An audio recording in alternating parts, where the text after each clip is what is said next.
this is Future Mel. When I recorded podcast 13 I realised it's going to be really long. So this is actually part 2 where I'm going to be showing all of the works in progress.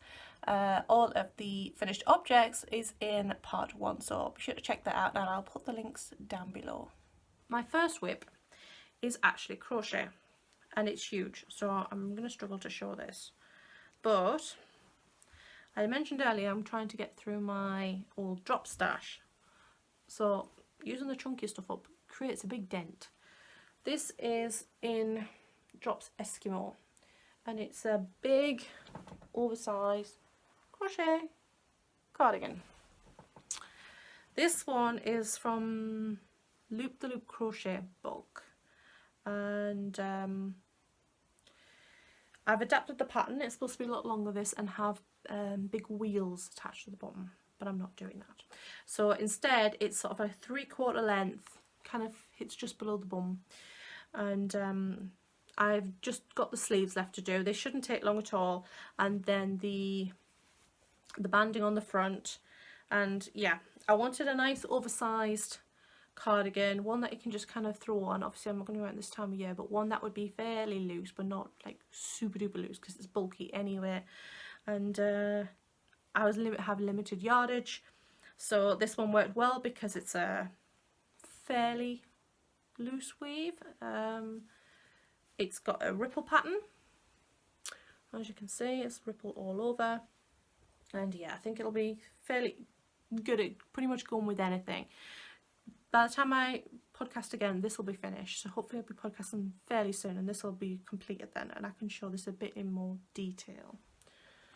Okay, my next finished object is, my next work in progress is an almost finished object. This definitely will be finished, touch wood, by the time we next speak. This is my Spike sweater, as you can see, and this is a Caitlin Hunter design, and these are knit in my hand dyed yarns. So the yoke, these are both in BFL, these two colours. So the yoke is knit in Pumpkin Picking, which is a speckle yarn, which I have somewhere around here. That's this yarn here. There we go. It's got speckles of golds and oranges and greens in. And the body is knit in Nephrite Jade, which is a semi-solid green in shades of like a blue, forest green, and some acidy yellowy green in there too. This has been on the needles since last June, so it's almost a year, and I only have the rest of the second sleeve to do. I finished the first sleeve, which I've done 3/4 sleeves. I finished that a few days ago, and I picked up the second sleeve last night and knit so far. I had to do a bit of surgery on this. When I started knitting this last June, I was 2 stone lighter. And not 2 stone heavier even. I was 2 stone heavier, so I'm 2 stone lighter now than I was. So this was, I've lost like 2 inches off my bust circumference, and the way it fit, I wasn't happy with it. It felt very, it just seemed to hang bulkily. It just didn't fit nicely, not the way I wanted it to fit and the way it would fit nice with a pair of jeans or something like that. So I decided that once I'd finished the body, which I've knit, I think I knitted pretty much to the length it is supposed to be, and I've done a 2x2 rib on the bottom, and when I cast off in pearls, so it would kind of fold into the sweater. It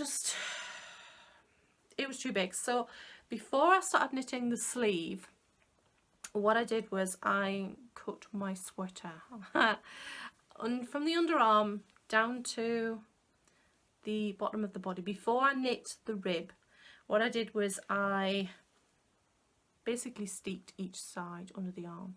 I machine sewn either side of the section I wanted to remove, and I cut out that section and sewed the seam up. So it will need ribbons on the inside because you can see where I've cut the section out. but the fit now is really nice, so I'm really pleased I did it. It was kind of, I ummed and ahed, but I was really pleased. The other thing I changed was when I originally cast this on, the pattern looked very much like it was quite a high neck, quite up here, when I don't really like anything up high around my neck. Me, thermal tops are probably about the only thing, and that's begrudgingly. So what I did was I didn't cast on, you're supposed to cast on a certain amount of stitches for the knit the rib, then increase the stitches for the next section on the yoke. So instead I cast on the original amount of stitches, no, I cast on the amount of stitches you should increase to, then knit the rib, so it would be more of a boat neck. But when it came to it, it didn't sit right, it just flopped about. I unpicked it and I reknit it on a smaller needle. It was still the same, so I unpicked it again and I decreased down to the original stitch count and just knit the rib as it should have been done to begin with. The body, when I reduced it down to the stitch count what would be the next size down on the pattern, and it fits really nice now. I then knit the rib, picked up and knit the sleeve, knit it down and knit, this is a 3/4 sleeve, and I did a 2x2 rib, only an inch of it. The original pattern has quite a long rib down to the wrist, and I don't like that. The pattern on it, I love the way the pattern's showing up. I love this texture on the body. I will not be knitting it again. It's not that it's hard, it's just so time consuming. This would have been finished a lot sooner if I hadn't had to do the cabling. So I would really quite like to do the sweater again in another colour with the yoke and what have you, but I wouldn't be doing the texture, I'd just knit the body plain. Either that or find another lace yoke sweater similar sort of thing, because I quite like this lace work on the chest area on the yoke. It's really, really nice. So that's almost finished and it should be done by the time my next podcast, hopefully by the end of the week. Actually, hopefully before Wednesday. Mum's I can talk about it more at the end, briefly at the end, but in Scotland we can now create an extended household where one of the households, somebody lives alone. So my mum lives on her own and has obviously been living on her own and not visiting anybody for several months now. So she's now in effect become part of our extended household. She lives just over the water in Caithness. So she's coming over. She can now, as an extended household, she can basically act as if she's part of our own household. So she can visit us, we can visit her, and we can stop overnight, whereas you can't stop overnight at other people's houses in Scotland. In fact, you're not really supposed to be indoors in people's houses in Scotland other than your own household. But an extended one, you can. They just basically, in effect, pick up, it's almost as if they've moved in with you, sort of thing. So she's coming over in a few days' time.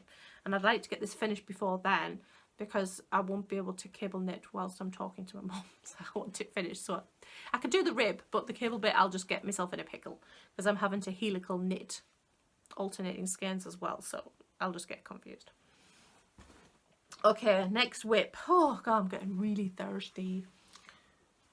Only a couple more, so we're getting there. I want to try and keep this under 60 minutes.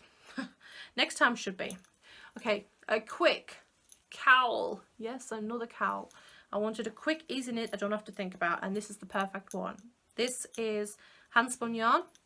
The fibre is created by LCB, and the colourway was Christmas time, which you can see obviously why, because it's all reds and greens and peppermint blue, and it's just lovely. This is I'm trying to remember what it's a Rambouillet base, I think. I couldn't swear to it, but I think so. Has it got some silk in it? It might have some silk in there as well, actually, Rambouillet silk. So all I've done is I've done a bit of a garter border at the bottom, and then I've done bands of stockinette and garter and stockinette and garter, and kind of random stuff, like about 5 rows here, 6 rows, 7 rows to what these last 2 bands here. And it's just something I pick up, put down. I don't have to think about it. I'm more than half, I think this is about the halfway section here. So I'm past halfway, and I have this much yarn, and this is a really easy knit. I don't have to think about it. I cast on 110 stitches. I cast on 100 and I knit a couple of inches, and I felt it just needed to be a bit wider, so I frogged it back and knit 110 stitches. I'm knitting this on. The trouble with these Symphony things is that the sizes rub off straight away. I prefer the lick your needles, and every time I buy new ones I try and get those if possible now. But these are, I think, 6mm needles, I think, and hopefully that'll be finished soon too as well. But again, there's no rush for that because it's not winter and it can just be picked up and put down whenever. But it's nice when I don't, if I'm tired. We watch TV in the evening and that's mostly when I do my knitting, so early on I'll do the complicated bits like cable work or lace, and then when I get tired I'll pick up something really easy. Next, we're nearly there. Next is a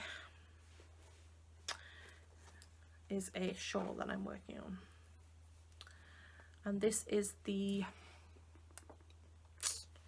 I haven't got the pattern to hand. It is the, it'll come back to me. But it is a mosaic stitch. Well, it's not just mosaic stitch, but it's got mosaic stitch in it and lace work. It is it's the Boyagi shawl.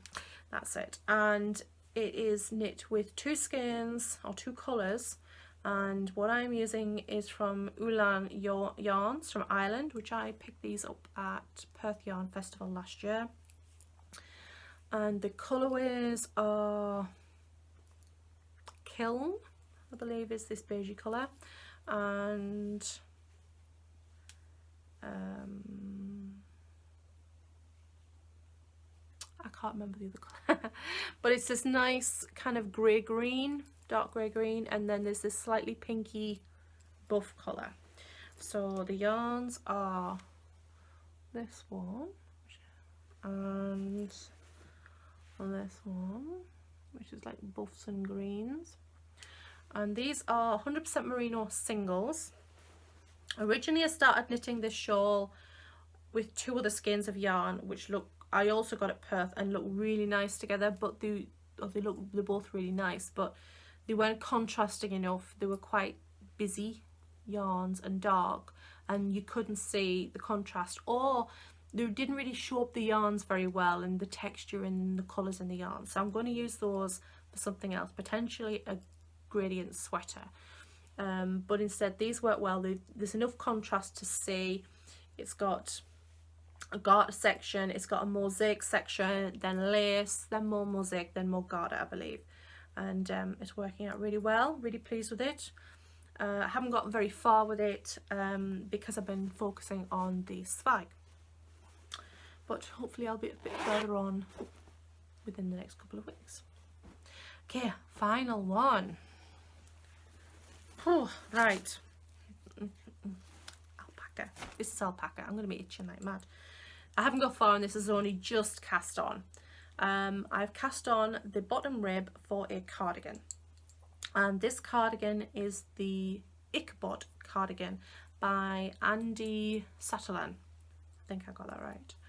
And it is the original pattern is an orange cardigan, and it's got like lines that follow the shape of your body, like princess seams kind of. It's got lines in the body of the cardigan. The cardigan itself is fairly plain, almost like a granddad style cardigan, with front pockets and optional elbow pads, which I won't be putting on, and it's kind of very granddad style. It's got shaping like a V-neck on the cardigan, then straight down, and then these bands, and it's quite they're supposed to reminisce the shape of a pumpkin, and it's called Ichabod, and it's orange. I'm sorry, I have to knit that.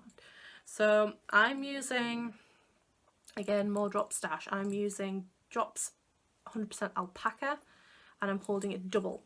So my gauge is less stitches per 4 inch, so I've adjusted for that, and I'm knitting a smaller size to make the size that I want it. But I haven't got very far, and it's going to look really nice. I'm really enjoying the texture of this stuff knitted up. I've not knit with 100% alpaca before, and it's really soft. The fibres don't seem to affect me too much when I'm knitting, or haven't so far, but they tickle my nose today when I'm on camera, which is typical. So I've got that to do. I'm looking forward to cracking on with that. Hopefully, I hope we're blowing out a bit there. Hopefully that won't be too hard to do whilst Mum's here. So that, my friends, whoa, there we go, is all the whips and finished objects, well, that I can find and rustle on. So let's talk about other brief things. I'm really wanting to crack on with some sewing over the next few weeks.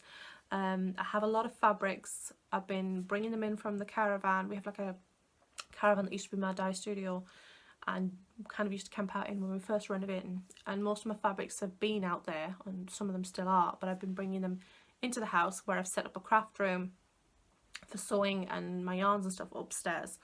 So I want to get on with some of the sewing projects I've been putting off for a time. I've got dresses that need adjustments, either because I don't like the hemline or the bust line or whatever, or darts need putting in, and I have fabrics for making dresses and skirts, and fabrics I bought. I've got a fabric I bought last autumn in a sweatshirt fabric, and it's like navy blue, and it's got little witches on flying broomsticks. It was like on the kids' Halloween ones, and I want to make a hooded, zipped hoodie, and it's a little bit, not too chala, but a little bit, but it's a bit fun for, if I'm not in dresses in the house, I'm usually in sweatpants and like a nice oversized sweater or something like that. So it gets quite cold here, and you want to just snuggle up, and this is quite cozy. It's like fluffy lined and stuff. So I want to make a hoodie. I've got some nice jersey fabric to make a wrap dress as well. Another Colette pattern I have in mind for that. I think it's the Rue. No, it's the Wren. It's a Colette Wren dress pattern. So I've got quite a few of those lined up. Probably won't get any done when my mum's here, although you never know. Well, at least she won't have me swanning around all over the island unless she wants to go to the beach, the local beach, because obviously we can't visit anybody or swan off to town to get a coffee or anything. So we'll be doing a lot of knitting, I think. And that's pretty much it I've got planned. Lots of knitting, lots of sewing. I haven't got any plans for getting in the studio anytime soon. I have quite a large stash of dyed yarns already in stock on Etsy now, so I haven't really been dyeing anything up recently. Obviously things have kind of fell off with lockdown and what have you, but everything seems to be okay. But I've got a nice stock. I don't have to worry about having to get in the studio, so I can focus on some of my own stuff. Which I wasn't really able to do a lot of last year, but I can this year. So, you know, bright side. We're not going anywhere with it being the lockdown. My husband, I took him to town to get some shopping last week. It was the first time he'd left the property since the end of March. So it's nearly 3 months since he's been furloughed from work. So it was nice to go out, and we picked up an ice cream and walked through the town. I say walk through the town. It's usually this time of year the town's really busy because it's full of cruise ships full of tourists, and there's nobody about and it's empty. So it was nice. It was not like we were walking through crowds. It was really quiet, and we needed certain bits and pieces that I needed in there for. So that was nice. But generally I've just been spending a lot of time at home, obviously, and a lot of time crafting. Not truthfully, because I work from home, and my husband, the way his work shifts work, he's at home a lot anyway, it hasn't felt a huge amount different for us, which has obviously been quite an advantage. We have a large garden and we have animals, so we're out and about and doing stuff on our property a lot. We don't have a huge amount. We have 2/3 of an acre, but that's a lot of garden. So he's been able to do a lot of gardening, and it's been nice to have extra time to do crafting things and knitting and what have you. But general day-to-day life hasn't changed a huge amount for us. Because we're quite busy people, we're always doing stuff anyway, whether it be crafts or cooking from scratch, or I haven't caved to the sourdough thing yet. I keep meaning to make sourdough. I have all the stuff there to do it. I've been meaning to do it for about, I don't know, a year. But then everybody's doing it, so now I can't because I feel like I'm jumping on the bandwagon, so I'll have to wait. So I've made some homemade bread, but I haven't been doing sourdough. I already had flour and starch. I didn't have to worry about buying that. So yeah, we've just kind of been keeping on doing the way we keep on anyway. So, but other than that, not a lot has happened. I would normally be planning for my grown-up sons to be visiting over the summer, but can't do that. And I think it might be tricky to plan for Christmas. Christmas is always tricky for travel on the island. And the ferries have only just started allowing people to travel on the ferries for visiting family. Before it was for essential journeys only. Orkney's been quite cut off by ferry or by plane. It's the only way you can get on the island, obviously. So it's only been for key workers, essential workers, people who live on the island or haven't come to the island to work for whatever reason. Those are what transport has been for, or for emergencies and such like. We haven't really just been able to go, oh, I'm going to go shopping in Aberdeen or anything like that. So I've been very cut off, and again, which doesn't bother us too much, although usually I get off island 2 or 3 times a year, so it's kind of felt a little bit, I'm getting a little bit of itchy feet, but other than that, it's been fine. So, you know, it is what it is. But hopefully, if everybody kind of sticks with, you know, guidelines, we can keep a bit under control, and we'll be able to do a little bit more moving around. So now I can, mum part of the household, I can go over to the water and go to her house, and she can come over to here. So she gets a bit of an social, you know, you're not on our own anymore, and that'll be nice. So, well, I think really, it's getting really long, so I should probably leave it there. There's no big news or anything like that, other than, except for like the big news that's happening in the world, because 2020, like, it's one of those years, isn't it? So it's been, yeah. Maybe next time we can talk about that, but it's just, it's too much. It's too much. Too much. So I'm going to go now, and I hope that life is treating you well, and that you're doing okay under the lockdown, if you were locked down where you are living, and hopefully life's been not too unpleasant over the last recent months. So, well, that's a depressing note to leave it on. Let's hope the last few months have been excellent. But good, excellent. That doesn't sound right either. Anyway, so I'm going to go for now, and hopefully be back within the next 2 or 3 weeks with some more finished objects. Hopefully the ones I just showed you that are down there. So, okay then, see you soon. Bye.